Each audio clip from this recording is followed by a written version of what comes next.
Today on Animal Fact Files, we're discussing cougars. Cougars have many names, including mountain lions, catamounts, and pumas. They're also often referred to as panthers, though this isn't technically accurate because panthers are the big cats from the Panthera genus, which cougars are not a part of.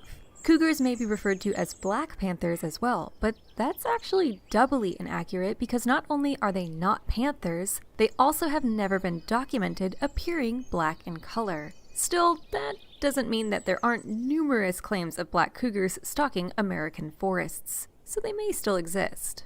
Cougars once had a much broader range of distribution, but even today they are some of the most widespread mammals in the Americas, ranging from Canada all the way down and throughout South America. Previously, they could be found all across the United States, but now they're more confined to the West Coast. In the eastern United States, they only occur in their dwindling Florida habitat. Here, they are considered endangered, and because they've been cut off from other members of their species, their genetics have bottlenecked, similar to the cheetahs we've previously discussed. Plus, just like cheetahs, all cougars can't roar. And considering cheetahs once lived in North America, there are quite a few similarities between these two kitties.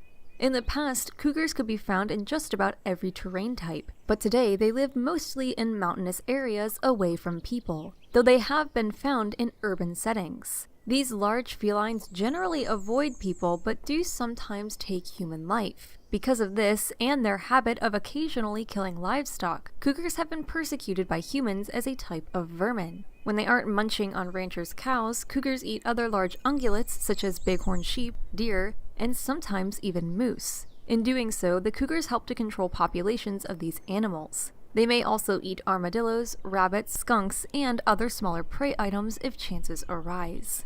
Cougars themselves are generally top predators, but, especially when young, they may be taken by bears, wolves, and each other. This is why mothers keep their babies in secluded dens until they're a few weeks old. Females exclusively take care of the young. The males usually have larger territories that overlap with a few females with which he will breed. Breeding can occur year-round, but in northern areas happens in the winter so babies can be born in late spring or early summer. The mother cougars will gestate for about 90 days, and the babies will stay with her for upwards of 2 years, learning how to be the best cougars they can be. In the wild, they may live to be 20 years old, though 10 is a closer average. Other cats are often misidentified as cougars, including house cats, lynxes, and bobcats, but cougars can be distinguished because of their long cylindrical tails and their large sizes. They average 7 feet in length, and their tails alone are longer than the average house cat. They also weigh about 130 pounds, though males are much larger than females, sometimes nearly doubling their size. If you think you can keep your cat straight, test your skills with the quiz we've linked in the description. Let us know how you do in the comments below. For more facts on cougars, check out the links in the description. Give a thumbs up if you learned something new today, and thank you for watching Animal Fact Files.